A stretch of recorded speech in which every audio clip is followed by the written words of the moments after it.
Thank you for being here today. My name is Dhani Irwanto.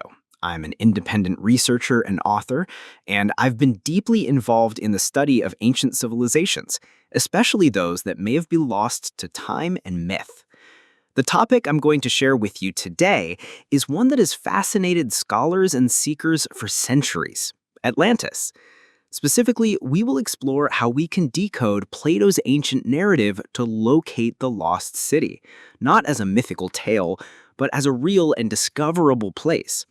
Through this presentation, titled Decoding Plato's Narrative to Find Atlantis, I will walk you through the clues left by Plato in his dialogues and how my research leads us to a surprising and compelling location for Atlantis in the heart of Southeast Asia.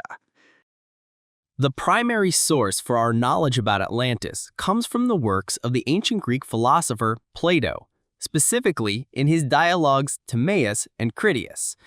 In these texts, Plato offers a surprisingly detailed description of Atlantis, its location, structure, culture, and its sudden destruction.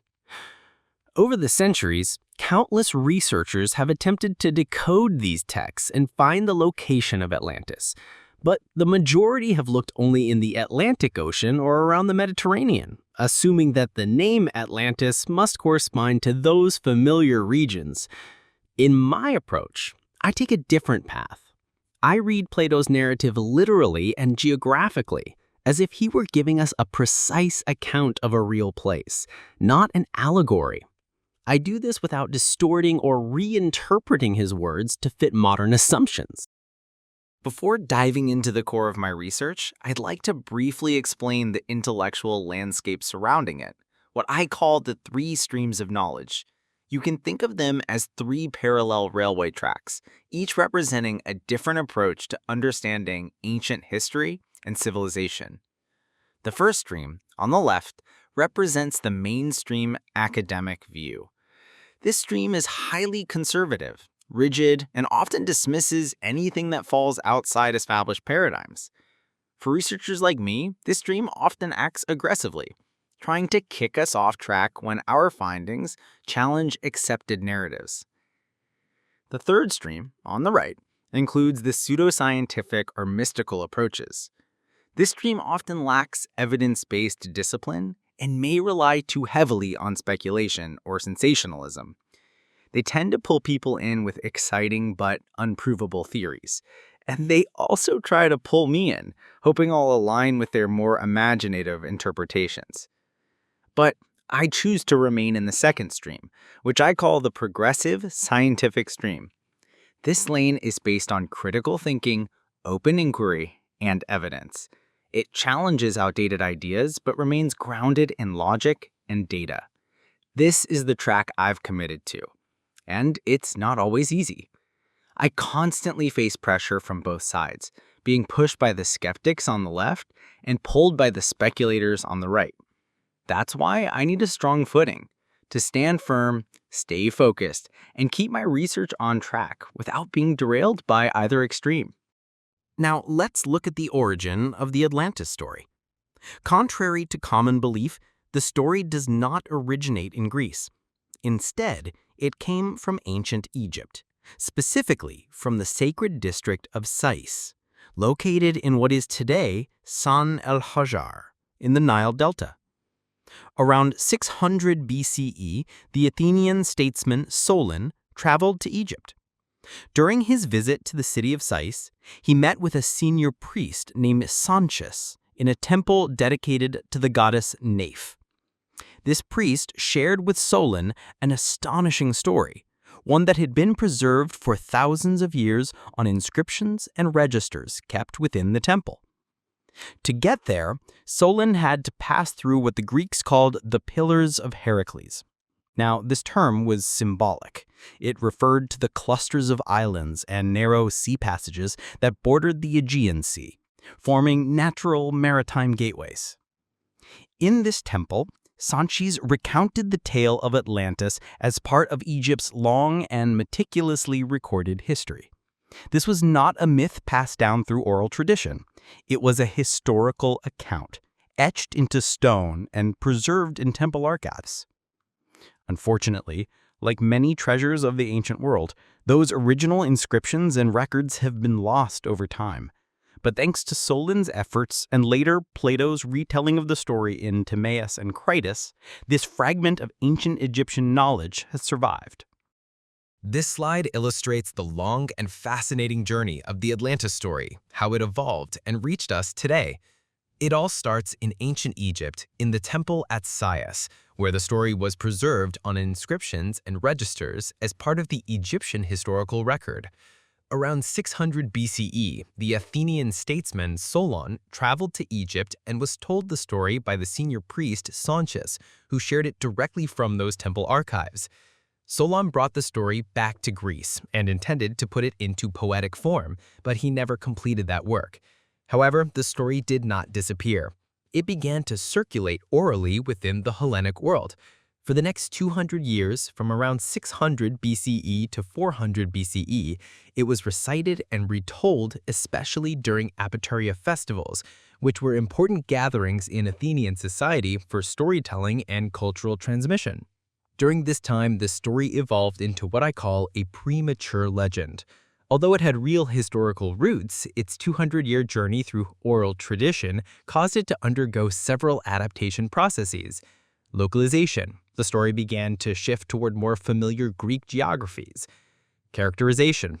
Characters became more vivid or symbolic. Personalization. Aspects of the story were adapted to reflect Greek identity or politics.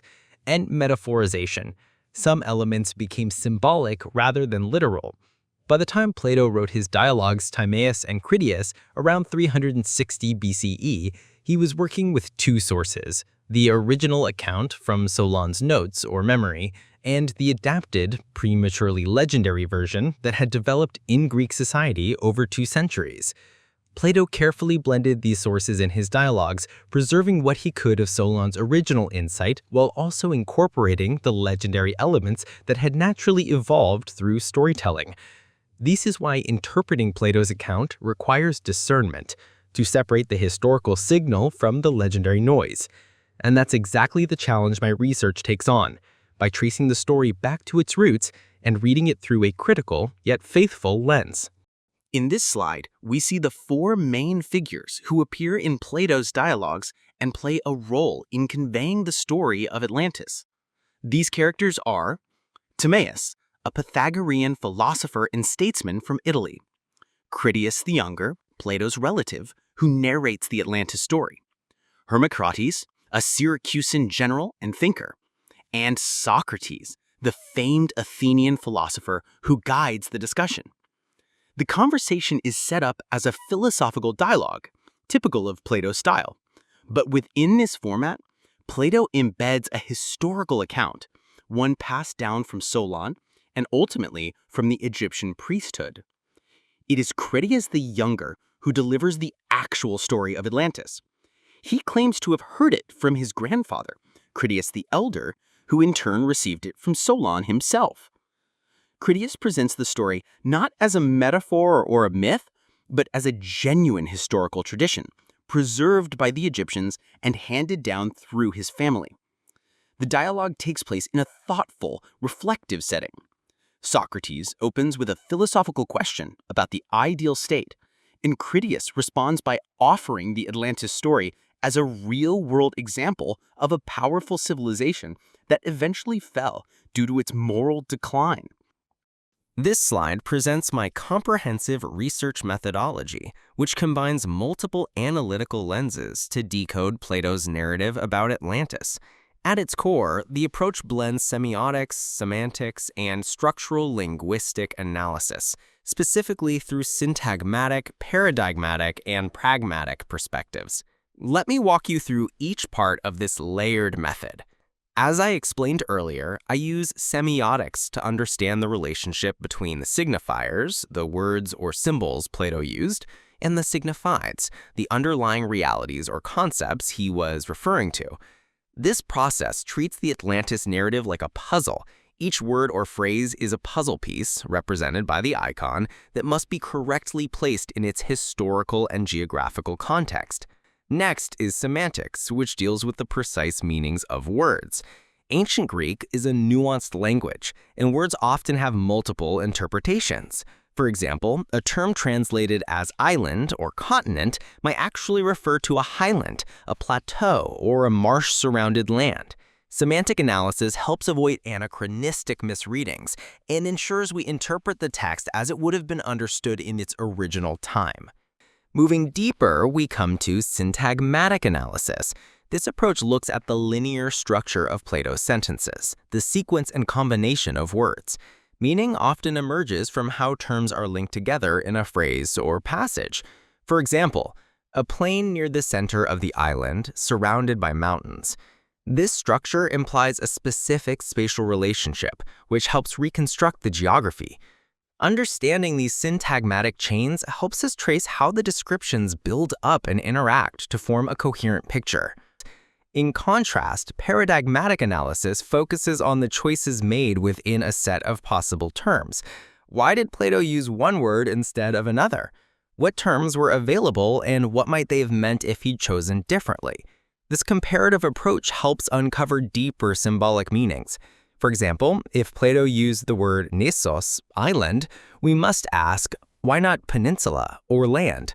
Was he constrained by language? Was he being metaphorical? Or was he referring to a specific type of geography known to the Greeks? By comparing terms within their paradigm sets, we better understand what each term emphasizes or omits. Finally, I apply pragmatic analysis, which means interpreting meaning based on context, purpose, and audience. This is where context clues become vital. We must consider who is speaking, Critias quoting Solon, quoting an Egyptian priest, to whom, Greek philosophers, for what purpose, to illustrate an ideal state or warn of decline, under what conditions, in a festival dialogue with mixed sources. This layer helps distinguish factual descriptions from rhetorical flourishes and historical content from philosophical framing. In this slide, I want to emphasize a very important principle in my research. Legends and myths are not just stories. They are containers of archetypes. Many people dismiss myths because they appear exaggerated or fictional. But within these symbolic layers lie core truths, what we call archetypes, fundamental patterns, motifs, or structures that recur across cultures and time. To access these archetypes, we must go through a process of decoding. Myths and legends often form through oral transmission, blending facts, memory, imagination, and cultural adaptation.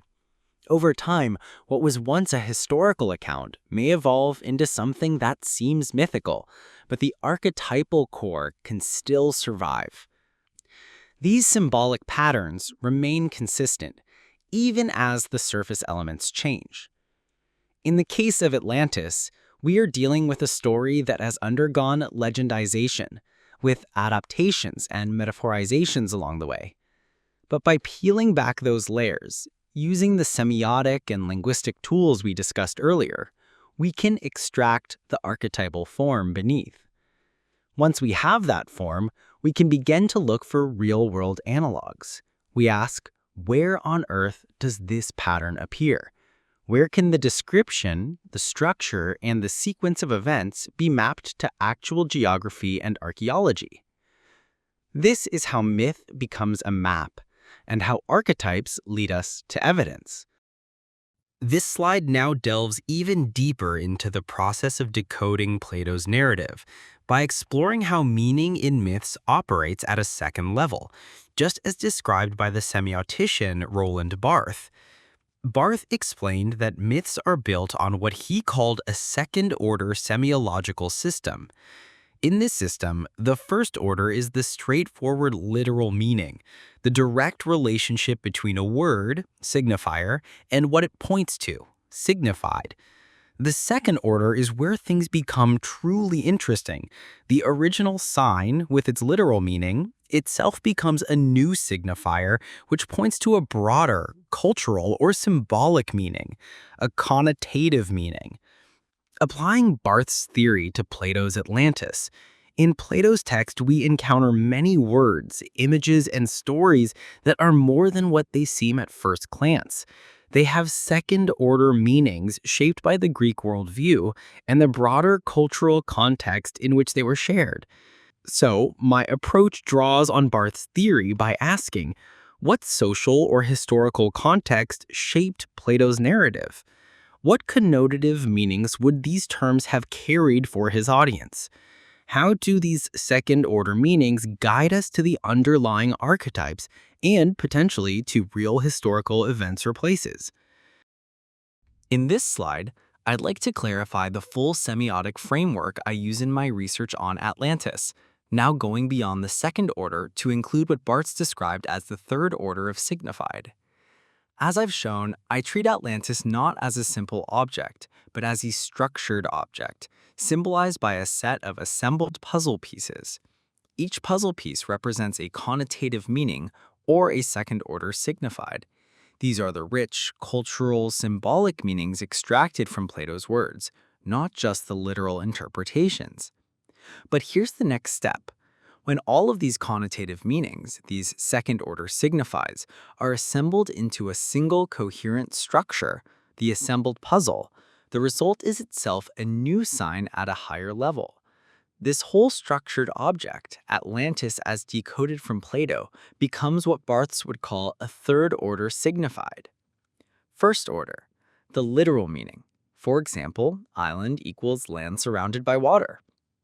Second order, the connotative meaning. For example, island equals place of mystery, isolation, sacredness. Third order, the full assembled myth or structured object. For example, Atlantis as a cultural archetype, an encoded memory of a lost civilization, a synthesis of many properties and meanings. In this slide, I present a sample of the many properties or second-order signifieds that I have identified for Atlantis, specifically focusing on the Atlantis era around 9600 BCE, the period described in detail by Plato. Each property listed here is more than just a basic feature. These are connotative meanings, rich clues about the landscape, society, and culture of Atlantis, decoded from Plato's narrative using the methods we've discussed: semiotics, semantics, syntagmatic and paradigmatic analysis, and pragmatic context. Some important examples of these properties include the distinctive arrangement of the city, concentric rings of land and water, the presence of monumental temples and sacred spaces, advanced engineering and irrigation systems, a wealth of natural resources, including unique flora and fauna, complex social and political structures led by a powerful dynasty, ritual and cosmological beliefs that shape daily life, and crucially, as revealed by assembling these properties, Atlantis was located in a tropical climate. This is a significant point. Many environmental details, such as the types of crops grown, descriptions of rainfall, and the year-round abundance, fit not with the Mediterranean or temperate zones, but with a lush tropical region. This property alone distinguishes my interpretation and helps guide us toward a more accurate identification of Atlantis's true location.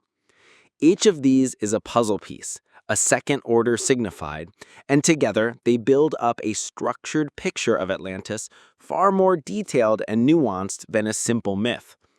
This slide is just a selection. In my full research, I have cataloged hundreds of such properties, each one contributing to the assembled puzzle that forms the structured object of Atlantis. Continuing from the previous slide, we now look at the Sundaland era, around 600 BCE, when the story of Atlantis was passed from the Egyptian priest Sanchez to the Athenian lawgiver Solon. This period marks a crucial stage in the evolution of the Atlantis narrative, as the story transitioned from its original ancient context into the Egyptian and then Hellenic cultural worlds. The properties shown on this slide are those I have identified as second-order signifieds, the connotative meanings and core features of Atlantis as interpreted, preserved, and possibly adapted by the Egyptian priests and later by Solon and the Greek tradition. Some important examples of these properties in the Sanchez-Solon era include adaptation and localization of the Atlantis narrative, possibly reflecting Egyptian worldview and priorities. The tropical context and environmental clues may have been partially retained or metaphorically reinterpreted. Each property here is not just a straightforward historical fact, but a puzzle piece, a second-order signified that reflects the connotative meanings shaped by Egyptian and early Greek cultural filters. By analyzing these properties, we can trace how the story was transmitted, adapted, and preserved until it eventually reached Plato and was recorded for posterity. In my research, I use 3 conceptual models to illustrate how I reconstruct the many properties, or second-order signifieds, of Atlantis into a single structured object. 2 of those models are shown on this slide, with the third to follow next. On the left is the pot shards model. Here, the properties of Atlantis are like pottery shards, individual fragments of a lost vessel. Each shard represents a different property, or clue, a second-order signified, scattered by time and circumstance. If my Atlantis theory is valid, then these fragments, when correctly identified and assembled, can be pieced together to form the original pot. Some fragments may be missing, represented by the filled-in holes, but the overall form, the assembled pot, becomes recognizable and meaningful. Crucially, this assembled pot is more than just a sum of its parts. It is a new, higher-level meaning, a third-order signified, representing the complete structured object of Atlantis as reconstructed from the fragments of Plato's narrative. On the right is the anastylosis model. In this archaeological approach, the properties of Atlantis are likened to the scattered stone blocks of an ancient temple. Each block is a property, a second-order signified, waiting to be put in its proper place. Through careful analysis, these original blocks are reassembled, filling in the gaps only minimally where material is lost. The restored temple, the assembled structure, becomes a third-order signified, expressing a new, holistic meaning that only emerges when the authentic pieces are brought together. Now, I want to introduce the third and final model, the one I will use moving forward, as it is the clearest and easiest for everyone to understand, the puzzle model. In this model, the properties of Atlantis, the second-order signifieds, are like individual pieces of a large, complex puzzle. Each puzzle piece represents a different aspect, clue, or meaning extracted from Plato's narrative, decoded through the methods we discussed earlier.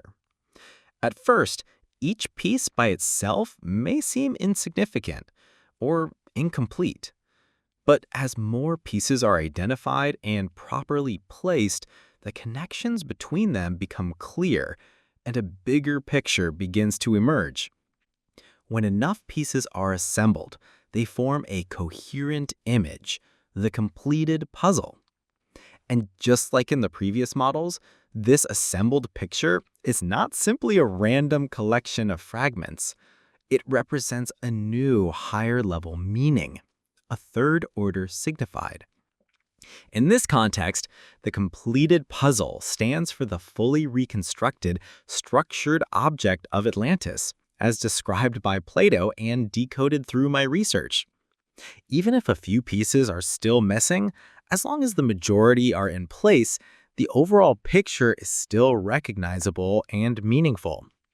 So from this point on, I will use the puzzle model as the main way to describe my reconstruction process. Building on the puzzle model, this slide explains how every single puzzle piece, the second-order signified, must be clearly identified and correctly positioned to accurately reconstruct the structured object of Atlantis. First, the identity of each piece. Every puzzle piece has a unique identity defined by 4 key properties: colors and their properties, the specific hues, shades, and how they interact with other pieces; cut, shape, and size locks, the physical shape of the piece, its size, and the way its locks fit with adjacent pieces, representing compatibility with other properties; visible image of objects, the part of the overall picture that is visible on this piece, perhaps a fragment of an architectural detail, a symbol, or a geographical feature; expected identity for adjacent pieces, clues about what neighboring pieces should look like, helping to guide proper connections. Second, the position of each piece. Not all pieces are equal in their structural importance. Pieces can be primary pieces. These are foundational, such as the corner pieces, edge pieces, and those with strong contiguous connections. They establish the framework and boundaries of the puzzle, just as certain core properties establish the essential structure of Atlantis. Secondary pieces.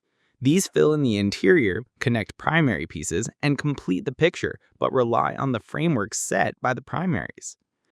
This slide gives a concrete illustration of how to begin assembling the puzzle by focusing on the primary pieces, the corners, the edges, and those with clear, contiguous connections. Just as in any real puzzle, the corners are essential for establishing the outer boundaries and orientation of the entire structure.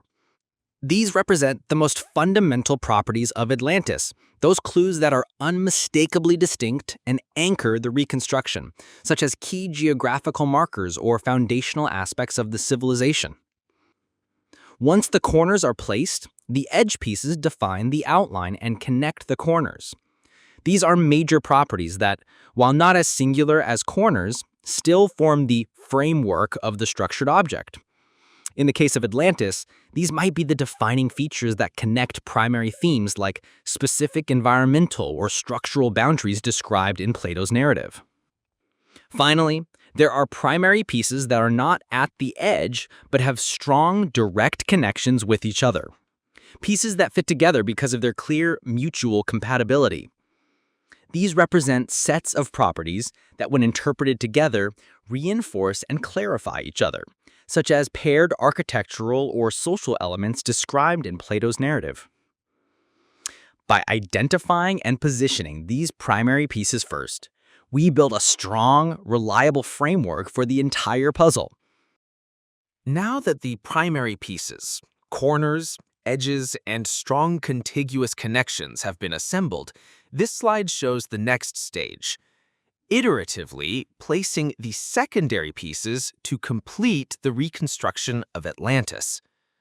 Secondary pieces are the remaining puzzle fragments that fill in the spaces between the already established primary framework. Each secondary piece has its own identity, but relies on the foundation and boundaries set by the primary pieces to find its correct placement. The process is iterative, meaning that each time a secondary piece is placed, it may clarify or even slightly adjust the surrounding framework, making it easier to fit the next pieces. This approach reflects the reality of interdisciplinary research. New evidence, interpretations, or contextual clues can always help fill in gaps, refine boundaries, or connect previously isolated pieces. At this stage in the reconstruction process, I want to introduce a fundamental scientific and historical principle. Consilience, also called the convergence or concordance of evidence.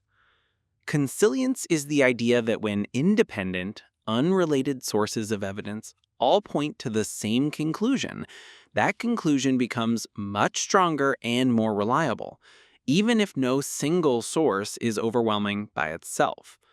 This principle is essential for robust research. It's based on the unity of knowledge. If you measure or investigate the same question using several different, independent methods, and they all lead to the same answer, you can be far more confident in the result. In the context of my research on Atlantis, this means I draw evidence from multiple unrelated sources: textual analysis, archaeology, geography, linguistics, climate studies, and more. Each line of evidence, on its own, might not be decisive, but when these different sources independently converge, when the puzzle pieces all fit together, the combined weight of the evidence produces a much stronger, more convincing reconstruction. This slide illustrates the concept of consilience, the convergence of evidence, using an intersection diagram. In this diagram, each ellipse represents one of the second-order signifieds or key properties extracted from Plato's narrative about Atlantis. Each property can be independently identified somewhere in the world, but what's important is where these properties overlap. For example, one ellipse stands for the presence of plentiful elephants. Historically, elephants are native to Africa, South Asia, and Southeast Asia. Another ellipse represents a two-season climate, wet and dry. This kind of climate is found in Central America, Central Africa, South Asia, and Southeast Asia. If we intersect just these two ellipses, the only region they both share is Southeast Asia. Now imagine repeating this process for all of the identified properties, all the second-order signifieds. Some ellipses might have broad ranges, and some properties might individually be weak or ambiguous. But as we add more ellipses, each one representing an independent clue, the area where they all overlap becomes more and more focused. Now we begin the actual process of assembling the puzzle pieces that will ultimately reveal the true location of Atlantis. The background of this slide is a global vegetation map from 11,600 years before present, created by N. Ray and J. M. Adams. This time frame is significant, as it corresponds closely with Plato's dating for the Atlantis era. We start with the most crucial puzzle piece, the property that Atlantis was located in a tropical region. Tropical regions are defined geographically as the areas between the two lines, the Tropic of Cancer and the Tropic of Capricorn. When we apply this property to the map, it immediately narrows down the possibilities for the location of Atlantis. There are only 3 main tropical regions on Earth large enough to match Plato's description. 1. Central America. 2. Central Africa. 3. South and Southeast Asia. It's important to note that the Mediterranean region, which has often been proposed as a location for Atlantis, does not fall within the tropical zone. This single, crucial property immediately excludes the Mediterranean and other non-tropical candidates. On this slide, we continue assembling the puzzle pieces, each one a key property or second-order signified from Plato's narrative and scientific data to narrow down the location of Atlantis. The background is a world map from 11,600 years before present, which I generated using current bathymetric and topographic data to reconstruct what the continents and islands would have looked like at that time. Let's walk through each puzzle piece. Tropical region. We begin with the foundational piece, confirming that Atlantis was located in the tropical zone. This narrows our options to Central America, Central Africa, and South/Southeast Asia. Size of the region. Plato states Atlantis was larger than Libya and Asia Minor combined, as known in Sankis or Solon's time. The map shows the size of those regions then. Only Southeast Asia and Central America fit this criterion. Facing other islands. Atlantis is described as facing to numerous other islands. Again, only Southeast Asia and Central America are surrounded by significant island groups. Next to an opposite continent. Plato notes that these islands are next to and facing an opposite continent that encompasses the true ocean. Only Southeast Asia fits, as it faces the vast continent of Sundaland and the true Pacific and Indian Oceans. Central America is not facing a true opposite continent, and South America does not qualify as an opposite continent in ancient Greek understanding. Presence of coconuts. Coconuts are native to Southeast Asia, South Asia, and Central America, but not Africa. Presence of elephants. Elephants are indigenous to Africa, South Asia, and Southeast Asia, but not Central America. Presence of rice. Rice is native to Central Asia, South Asia, and crucially, Southeast Asia. As we continue to combine these pieces, each one independently verified from natural history, botany, zoology, or geography, the possible location for Atlantis becomes clearer and clearer. All of these properties converge at one location, Southeast Asia, specifically the now submerged subcontinent of Sundaland. With each new piece added to the puzzle, the evidence for Sunderland as the site of Plato's Atlantis becomes even more robust and compelling. On this slide, the background map shows Southeast Asia as it appeared 11,600 years ago, when parts of Sunderland had been flooded. Now let's continue assembling our puzzle, placing the key properties one by one onto this ancient landscape. First, let's review and place the foundational pieces we've already established. The size of the region. Sundaland at this time was vast, easily exceeding the combined area of Libya and Asia Minor, as described in the Atlantis narrative. Facing other islands. Sundaland's eastern edge was facing countless islands, Sulawesi, Maluku, Mindanao, and many smaller islands matching Plato's description. Next to an opposite continent. To the southeast, Sundaland faced the immense Sahuland continent across the true Pacific and Indian Oceans, perfectly fitting Plato's requirements. Now let's add additional pieces that further complete the picture. Towering mountains on the side of the ocean. Along the edge of Sundaland, especially on Sumatra, Java, and Bali, we find long chains of mountains and volcanoes, just as Plato described mountains that tower above the level of the sea. Existence of an enclosed sea surrounded by boundless continent. The ancient Java Sea was at that time a large enclosed body of water, surrounded on all sides by Sunderland and the Asian mainland, echoing Plato's description of a central enclosed sea. Existence of sea mouths. The eastern border of the ancient Java Sea was a cluster of islands and natural maritime gateways, the sea mouths.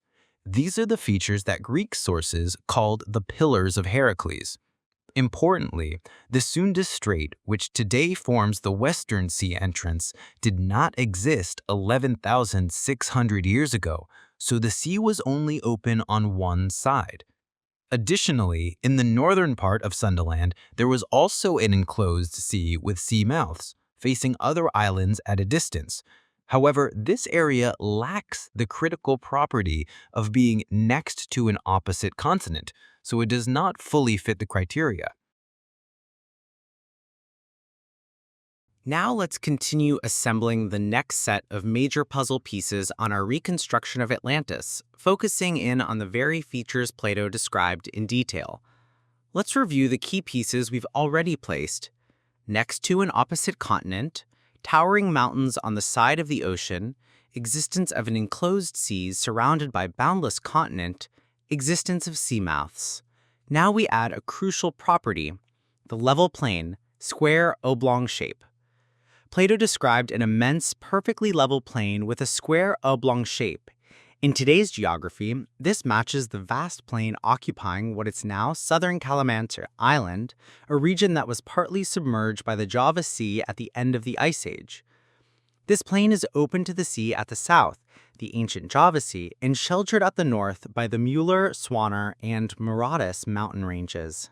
Its size, as given by Plato, about 555 kilometers long and 370 kilometers wide, matches astonishingly well with the actual dimensions of this region. Next, we assemble several related pieces describing the ancient canal systems inside the plain. Main canals. These are literally large rivers, spaced approximately 18.5 kilometers apart, each with specific width and depth as narrated by Plato. As a hydraulic engineer, I tested these dimensions with an energy gradient test, confirming the dimensions accurately fit Plato's descriptions. Transverse canals. Connecting the main canals, these transverse canals are still visible today. When Dutch explorers arrived, they found these extensive, man-made canals already present, and the locals called them onger. irrigation canals designed to supply and drain wet farmland, enabling rice harvests twice a year. This irrigation system is still in use today and is known locally as the Onger system, a living legacy of ancient engineering. Now we focus on several key properties identifying the location of the capital port city. It was situated south of the plain on an island within the seamouths. The port could be accessed from the sea through a passage canal, but in the Sanchi-Solan era, the city was unnavigable due to the presence of a coral reef. There were other islands in the ancient Java Sea as Plato described. After thorough analysis, the site that best matches all of these conditions is the area of Gasongjia, a present-day coral reef that was formerly an island, perfectly fitting Plato's description of the port city's location. By assembling these detailed puzzle pieces from the massive level plain and sophisticated canal network to the precise site of the capital port city, we see how the actual geography, hydrology, and archaeological clues of southern Kalimantan and the ancient Java Sea align almost perfectly with Plato's account of Atlantis. This evidence not only strengthens the Sunderland to Atlantis identification, but also demonstrates the power of convergent, multidisciplinary analysis, using every available piece to reveal the lost world beneath the waves. This slide presents a 3D illustration of the capital port city of Atlantis as narrated by Plato.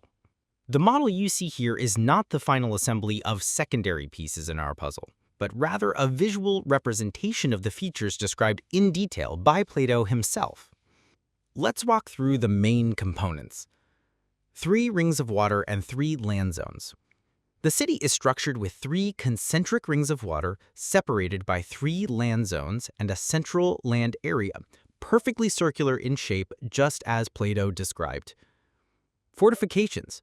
Each land zone on the outer bank of each water ring was fortified. The outermost wall was covered with bronze or brass. The middle wall was covered with tin. The innermost wall was covered with the legendary auriculsum, which, according to my analysis, corresponds to zircon, a mineral found in the region. Harbor and ship zones. The 3 rings of water served different functions. The innermost ring was reserved for the royal fleet and palace, the middle ring housed the navy, and the outermost ring was used for public docking and trade vessels. Passage canal and bridges. The city was accessible from the sea through a passage canal, and bridges connected the land zones, allowing for easy movement across the rings. There were also underpasses of natural rock so that ships could pass beneath the land zones, an ingenious feature of ancient engineering. The central island. This is where the royal palace was situated, along with housing for high-ranking officials. The Temple of Poseidon. Not far from the center stood a small hill, not too high, on which the temple dedicated to the god Poseidon was built, as described by Plato. Horse track. There was a horse track located on one of the land zones, further emphasizing the grandeur and organization of the city. Each of these elements is a secondary puzzle piece, a detailed feature that supports and fills out the picture created by the primary geographic and structural pieces we assembled in the previous slides. In this illustration, I have brought these features together to help visualize what Plato described, a truly remarkable and sophisticated city. On this slide, we bring together 2 critical elements in the final phase of reconstructing Atlantis. On the left, you see my 3D illustration of the capital port city as viewed from above. Please note, this is not the final assembly, but a visualization of the city's major features as described by Plato. The dimensions of the illustration have been carefully scaled to match Plato's account. For example, the diameter of the outermost water ring is approximately 5 kilometers, just as Plato narrated. On the right, this is an actual image from a bathymetric survey conducted several years ago using multi-beam sensors at the site identified as the remains of the city. What's remarkable is that this area is covered by a circular-shaped coral reef known as Gasongjia, or anecoil reef. From this survey and analysis, I am able to assemble 3 key benchmark pieces. Concentric circles. Using photo editing and GIS 3D visualization, we can detect concentric circular formations, land zones, water rings, and essential area, exactly as described by Plato. Hill near the center of the structure. The survey reveals a small hill close to the center of the structure, corresponding perfectly to Plato's description of the site where the Temple of Poseidon was placed. Sea depth consistent with Plato's timeline. The sea depth around the coral reef is about 55 meters, which aligns almost exactly with the sea level a few meters below this landmass 11,600 years ago, the time Plato assigns to the Atlantis catastrophe. These three pieces serve as benchmarks, tangible, measurable features that anchor our reconstruction in physical reality. With them in place, it becomes possible to assemble the remaining pieces of the narrative, even those for which little or no direct proof exists, because we now have a reliable, evidence-based framework. At this stage, every identified puzzle piece has been assembled to form a structured object reconstruction of Atlantis, what we call the third order signified in semiotic terms. The object is now clearly visualized, providing exceptionally strong proof and a solid basis for the theory that Atlantis was located in Sundaland, with its capital at Gosong in the Java Sea. This achievement demonstrates not only the power of convergent multidisciplinary research, but also the remarkable alignment between Plato's ancient narrative and real physical evidence found beneath the Java Sea. On this slide, I am sharing 3 photographs taken by surveyors at the surface of Gosong, the coral reef identified as the possible site of Atlantis' capital city in the Java Sea. What you see in these images is not just open water, but an important physical clue. Because the peak of the coral reef lies just beneath the sea surface, the waves are noticeably broken at this precise location. This effect is visible in all 3 photographs, showing the pattern of breaking waves even when the surrounding sea appears relatively calm. In summary, through a careful multidisciplinary process combining linguistic analysis, semiotics, consilience of evidence, and scientific mapping, we have reconstructed the structured object of Atlantis exactly as described by Plato. By assembling and verifying every piece, from primary geographical clues to detailed city features, all evidence converges on one region, Sundaland in Southeast Asia, with its capital at Gosong in the Java Sea. The image at the bottom of this slide represents a building whose main structure has been successfully reconstructed using its scattered structural components. I have labeled this structured reconstruction. Just as in engineering, if one or more main structural components are removed or fail to fit, the entire building becomes unstable and may collapse. This principle applies directly to my theory. If one or more of the main structural components, the core pieces of evidence or fundamental arguments, cannot support the reconstruction, then the theory itself loses its foundation and would collapse.